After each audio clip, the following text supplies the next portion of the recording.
penchant for stealth, a look reminiscent of Adam Sandler's newest BFF, and a wonderful set of abilities that put any game master into a giggle fit, I am very humbly pleased to announce today's how-to, the Feyr. F-E-Y-R spells fear, as in a large-sized aberration that loves to hide about in dark places. It waits for sleeping targets to get nice and cozy before absolutely bombarding its mind with horrible nightmares and gobbling up that sweet, sweet nightmare feedback juice before it finally, does something else? Well, in the book, it doesn't actually say if it prefers to eat the target or mercy kill it. I mean, maybe it just looks after them or saves them for tomorrow? Or what if it wakes the person up? What do they do then? I actually have a ton of questions about this monster, and that's why we're talking about it today. Because I've been down this road before, so join me as we explore this CR5 aberration and all it has to offer. The Feyr is described as a stealth-enhanced monster with a habit of using its nearly permanent invisibility to sneak into places before waiting for a juicy meal. It is patient, cowardly, and very alien-like in both attack choices and design, with tentacles that deal damage and auto-grapple, a very nasty bite attack, a fast flight speed of 50 feet, and the all-too-famous Nightmare Fuel ability makes this CR5 monster versatile and very deadly.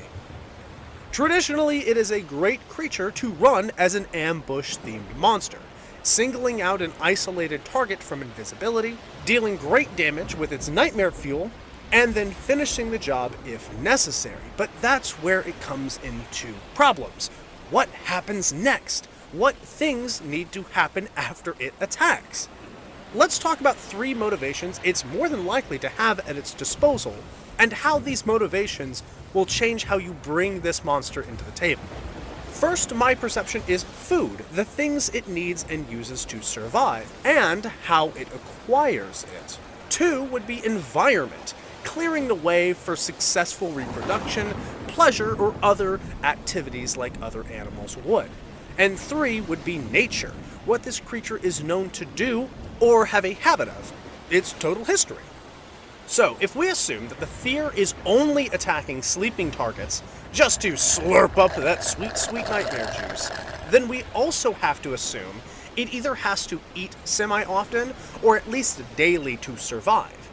In doing so, it needs a way to get a consistent meal, and the easiest answer is to take a single target and target them night by night until they pass away, or it has to defend itself or run.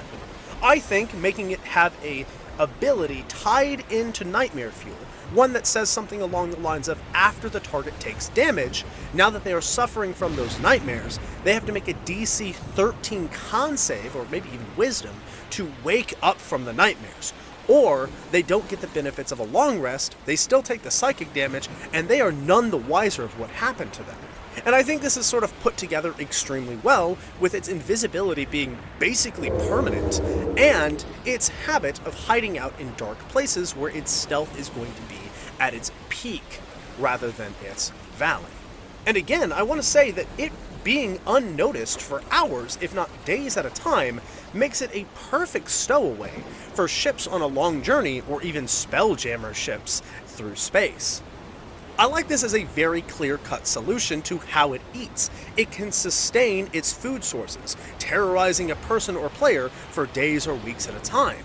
And it even describes failure to the creature, that if they fail to keep the target asleep with their magics, the target would wake up and possibly find them, forcing the creature to run or engage in combat, whichever benefits it most in the moment. But again, it is also a coward. It is more than happy to run if it is losing, which is doubly paired with its flight and its invisibility. I mean, how are you going to catch something like that?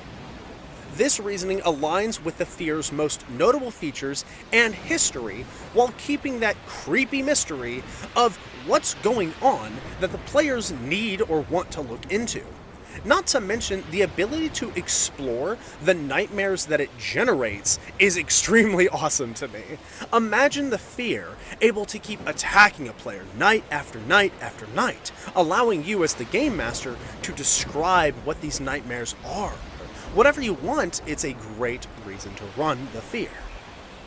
All the while, the party investigates a invisible nightmare-themed mystery before it actually manages to kill their ally. But if we assume it's only doing this thing for need of territory, or even clearing the way for reproduction, that's not exactly a logical reason. Because the description of the Feyr does not describe a need for mating or even holding territory, much less a desire for either. But it doesn't mention that it can't reproduce, or that it won't find a wonderful place to call home. I think it would be pretty hilarious if instead, when a target is killed by the Nightmare Fuel ability, that it has a 30% chance, or something around there, of becoming a Feyr itself. Feyrs are made of strong emotions like fear, and it would be very, very on theme for them to sort of spread out that way. You can even start an entire campaign based on this, with a village complaining of horrible nightmares, missing people, exhaustion, and then once the party arrives looking into the matter, they find nothing, they see nothing. There are missing people, there are nightmares, but they see nothing. And then suddenly, days after they arrive, it blows out of proportion. These Feyrs have managed to grow their numbers by 3, 4, 5 times their size, and these adventurers that were very confident of what they could do are now outnumbered and outgunned. This one leaves a lot to wonder over the nature of the Feyr, its biology and psychology, over why and how it exists in the material realm. If you do run with this idea, please let me know how it goes. I'm really excited to think about players who are trying to find invisible, floating, nightmare-eating threats skulking all over the place. Not to mention, once they're done with that city, I'm imagining them flying south like a group of geese in migration, invisibly, heading towards a brutal castle siege, drawn in from the fear it gives off. That sounds like a great game to me.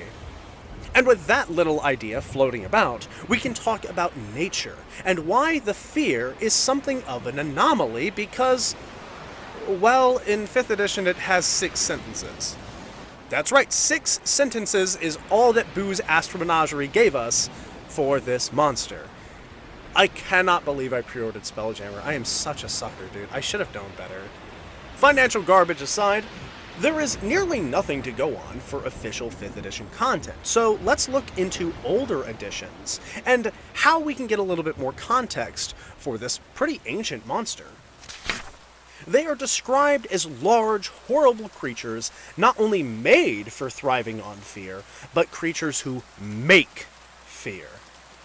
With bite attacks inducing the frightened condition, nightmares on a stick, terrifying design, and its attraction to very strong emotions like terror and despair, everything revolves around it being spooky. They prefer to hang out around highly populated areas, where they can feast to their heart's content and remain hidden in dark places. Which really clearly paints this monster as something much more tangible than just a stat block with a scary picture.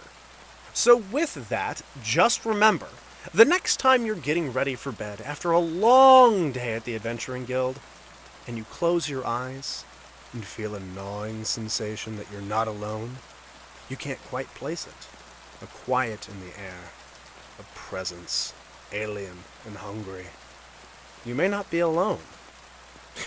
You wouldn't even know it's right behind you, waiting. I mean, gods above, you may not even wake up to find out what it was. Very possibly the last thing you will ever experience is horrible nightmares before you roll a new character sheet. Sleep well, everyone. I know I won't. Thank you so much for watching today's how-to, The Feyr. I caught a glimpse of this guy in Boo's Astro Menagerie a while back, and eventually wanted to cover it, so today's that day. It reminds me a lot of the Japanese dream-eating demons, something sort of beyond material that feeds on the energies or spirit of its prey. And I hope this video has really inspired you to make some truly terrifying content of your own on your next tabletop game. And if you want to check out more of my content, look around my YouTube channel for videos like the TPK Robust series, where I rank the dragons of 5th edition based on combat capabilities and their awesome, and sometimes lackluster designs. If you like live content, I'm over on Twitch pretty often. I play Marvel Rivals, Overwatch, Elden Ring, and so much more. Check it out if you got the time. And if you like shorts about my content creation process, the shows I'm keeping up with, or just like hearing me complain about Overwatch, TikTok is the perfect place for you to browse around. You can find me on all three at ThatTurtleGM. Once again, all three, YouTube, Twitch, and TikTok, ThatTurtleGM, if you want to check me out. And if you're feeling really generous and you want to support me, leave a like, share the video, and sub down below to get this video out to even more people who enjoy this kind of content. I really appreciate you watching this one. Let me know what monsters you want to see on the next how-to, and good luck out there, adventurers. I know I'm not making it easy on you with these how-tos. Sleep easy while you can. I know I'll be using this one very soon myself.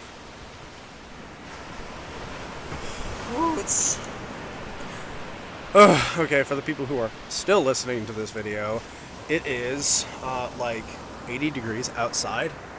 I have all my windows up in my house, but I am in like a 5x5 closet surrounded by blankets and clothes, and it is like 100 degrees in here. I'm literally sweating from head to toe to get this recording done. So if that tells you anything about how much I do these and how much I love doing them, there you go. I also smell now, so you're welcome for that information.